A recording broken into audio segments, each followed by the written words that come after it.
The aroma of roasted turkey and pumpkin pie filled my parents' house as I pulled into the driveway in my modest Honda Civic. I deliberately chose this car despite being able to afford much more. 5 years of keeping my success hidden was about to end, not by choice, but because of my father's newest business disaster. I adjusted my simple sweater and grabbed the apple pie I'd bought from the local bakery. To my family, I was still Emma, the disappointment, who left the family business to start her own company. The daughter who abandoned them to pursue her silly tech dreams. "Oh, you finally made it," Mom said as she opened the door, her voice carrying that familiar tone of disapproval. "And store-bought pie again? Really, Emma?" I bit back a retort. If she only knew that I owned the entire chain of bakeries that made this pie. Inside, the tension was already thick. Dad sat in his usual armchair, looking older than his 58 years, while my younger brother Michael paced near the fireplace, occasionally checking his phone with nervous energy. "Emma," Dad nodded curtly, not bothering to get up. "Nice of you to join us." "Happy Thanksgiving, Dad," I replied, setting the pie on the counter. Something was off. The usual holiday bustle was missing, replaced by an uncomfortable silence. Mom wrung her hands on her apron. Let's eat first. Everything's ready." We gathered around the dining table, the same one where Dad had told me 5 years ago that I was making the biggest mistake of my life by leaving the family's struggling manufacturing business. "You'll come crawling back," he'd said. "Nobody makes it in tech without connections." The irony wasn't lost on me. Halfway through the awkward dinner, Dad cleared his throat. "Emma, we need to discuss something important." "Here it comes," I thought. "The business. We're in trouble," he admitted, his voice rough. "We need $2 million by the end of the month or we'll lose everything. The house, the factory, everything." Mom dabbed at her eyes with a napkin. Michael stared at his plate. "I'm sorry to hear that," I said carefully, taking a sip of water. "Well," Dad demanded, "aren't you going to help?" I set down my glass. "How exactly am I supposed to help? I'm just a silly tech entrepreneur, remember?" That's when Michael exploded. "Cut the act, Emma. We know about the money." My heart stopped for a moment. "What money?" Mom pulled out a business magazine from beside her chair and slapped it on the table. There I was on page 32, rising tech star, Emma Carter's secure share platform valued at $100 million. $12 million, Dad said, his voice rising. "You have $12 million in your account from selling shares and you didn't tell us? Your own family." I looked at the magazine, then at their expectant faces. "You've been investigating me?" "Michael's friend works in finance," Mom said. "He found out about your company's latest valuation. How could you keep this from us? After everything we've done for you? Everything you've done for me?" I couldn't help but laugh. "You mean like telling me I was throwing my life away? Like refusing to support my company when I asked for a small loan to start it? Like telling everyone in town that I was a failure?" "That's all in the past," Dad waved his hand dismissively. "Family helps family. We need $2 million. You have 12. It's simple math." I pushed my plate away, no longer hungry. "Simple math? Like when you told me I was bad at business. Or when you said my company would never succeed." "Now, Emma," Mom started, her voice sickly sweet. "We may have been wrong before, but we're still your parents. We gave you everything. We deserve dash. You deserve." I stood up, my chair scraping against the floor. "You deserve my money because what? Because your family? The same family that laughed at my dreams." Michael jumped in. "Come on, sis. You have more than enough. Don't be selfish." I looked at each of them. The father who had dismissed me, the mother who had belittled me, and the brother who had mocked me. Now they wanted my help? Now I was worthy of being family? "I'll think about it," I said finally, grabbing my coat. "Where are you going?" Dad demanded. "We're not finished here." I turned at the door, a small smile playing on my lips. "Oh, we're not finished at all. In fact, we're just getting started. Enjoy your Thanksgiving. Monday is going to be very interesting." As I walked to my car, I could hear them calling after me, but I didn't look back. They had no idea what was coming. Sometimes karma needs a little push, and I was about to push back hard. The weekend passed in a blur of ignored calls and text messages from my family, each one more desperate than the last. "Emma, please be reasonable." "Mom, you're making a big mistake." "Dad, Don't be so selfish, sis. Michael. I sat in my home office, reviewing the documents my private investigator had compiled over the last 3 years. Yes, I'd been watching them too, gathering information while they thought I was failing. The file on my desk told an interesting story about my father's struggling business. Monday morning arrived crisp and clear. I dressed carefully in a tailored black suit, finally allowing myself to look the part of the successful CEO I was. No more hiding. As I drove my Civic to my parents' factory, I smiled at the familiar Carter Manufacturing sign. By tomorrow that sign would be gone.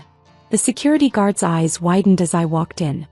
He knew me as the owner's daughter who'd failed, but my attitude today was different. Miss Carter, I didn't know you were visiting today. I'm not visiting, George, I replied kindly. I'm here for the board meeting. Board meeting? I don't have any board meetings scheduled. You will in about 10 minutes. Right on cue, several expensive cars pulled into the parking lot. Board members and major shareholders emerged, looking grim. My father's Mercedes screeched into his reserved spot moments later. He jumped out, face red with anger. What are you doing here? He demanded, rushing toward me. And why are the board members showing up? I didn't call a meeting. No, Dad. I did. I held up a folder. As the owner of 42% of Carter Manufacturing's shares. He stumbled back as if I'd slapped him. What? That's impossible. Remember Jason Wheeler? Your old partner who sold his shares 3 years ago? He sold them to my holding company. You were too proud to even check who the buyer was. The blood drained from his face. You've been planning this? Let's take this inside, shall we? The board is waiting. The conference room filled quickly. My mother and Michael arrived last, having been called by Dad. They sat in the corner looking confused and angry. I stood at the head of the table, my father's usual spot. Thank you all for coming on such short notice. I've called this emergency meeting to address some concerning issues about Carter Manufacturing's management. You have no right. Dad started to rise, but the board chairman, Mr. Peterson, cut him off. Actually, Mr. Carter, as a major shareholder, your daughter has every right. Please continue, Ms. Carter. I opened my folder and began distributing documents. Over the past 3 years, I've documented numerous instances of financial mismanagement, including personal expenses being charged to the company, unauthorized loans to family members. I glanced at Michael, who suddenly found the floor very interesting, and most recently an attempt to secure funds through fraudulent loan applications. The board members murmured as they reviewed the evidence. Mom gasped. Dad's face turned from red to white. Additionally, I continued, I have proof that Dad has been selling company assets at below market rates to his friends, who then resell them for profit, splitting the difference with him. These are lies. Dad shouted, but his voice trembled. Are they? I projected an email chain onto the screen. These communications between you and buyers tell a different story. Mr. Peterson cleared his throat. This is very concerning, George. Very concerning indeed. I move for an immediate vote of no confidence in the current management, I announced. And I propose a complete restructuring of the company leadership. The vote was quick and unanimous. By lunchtime, my father was no longer CEO of Carter Manufacturing. As the board members filed out, my family remained shell-shocked. Why? Mom whispered. Why would you do this to your own family? I laughed softly. Family? You want to talk about family now? When did you consider me family? When you needed my money? You've destroyed everything. Michael shouted. No, I corrected him. I saved everything. This company was 3 months from bankruptcy because of Dad's mismanagement. I'm keeping everyone's jobs, restructuring the debt, and modernizing the operations. I turned to my father. The only thing I'm destroying is your fantasy that you could keep stealing from this company while claiming I was the failure. Dad slumped in his chair, defeated. What happens now? I gathered my documents, straightening them carefully. Now you get to watch how a silly tech entrepreneur runs a real business. And about that $2 million you needed. I smiled. Consider this my investment in the family legacy. As I walked out, leaving them sitting in the conference room, I heard my mother start to cry. But for the first time in my life, I didn't feel guilty. Sometimes the best revenge isn't just proving them wrong. It's saving them from themselves whether they like it or not. 3 months after the takeover, Carter Manufacturing was unrecognizable.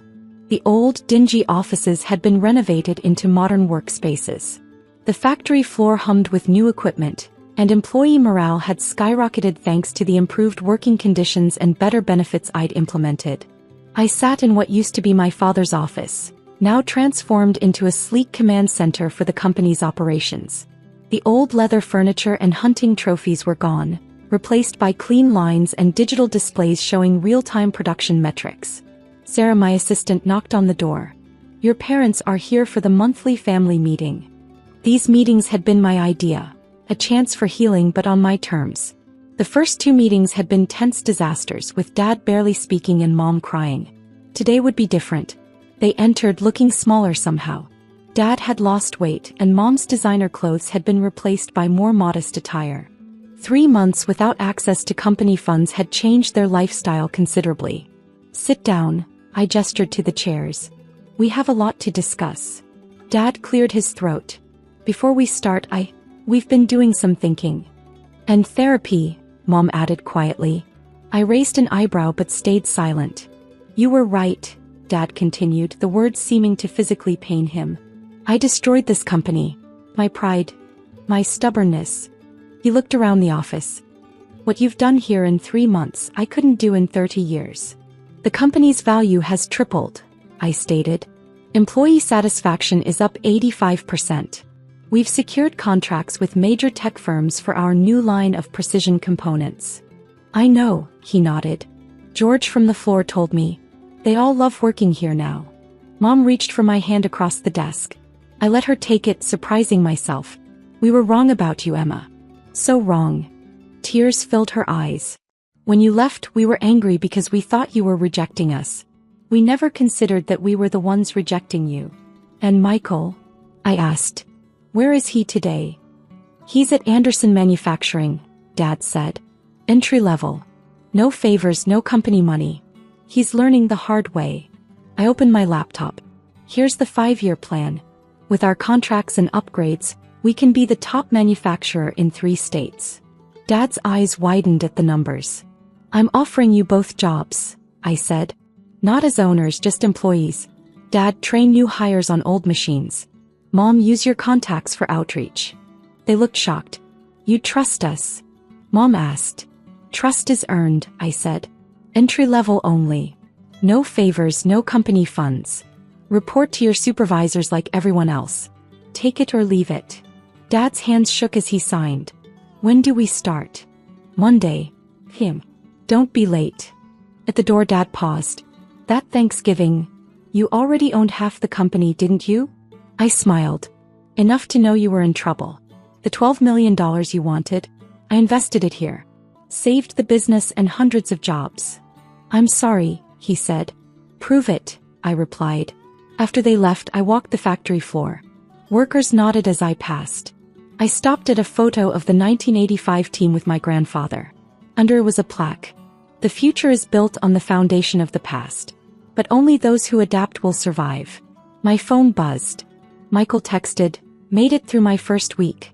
Thanks for the wake-up call, sis." I smiled back. "Keep it up. Maybe in a few years you can work here. Entry level, of course." Sometimes the best revenge is helping people change, even if you have to tear down their world first. The $12 million had gone exactly where it should, into teaching them the value of real work and success.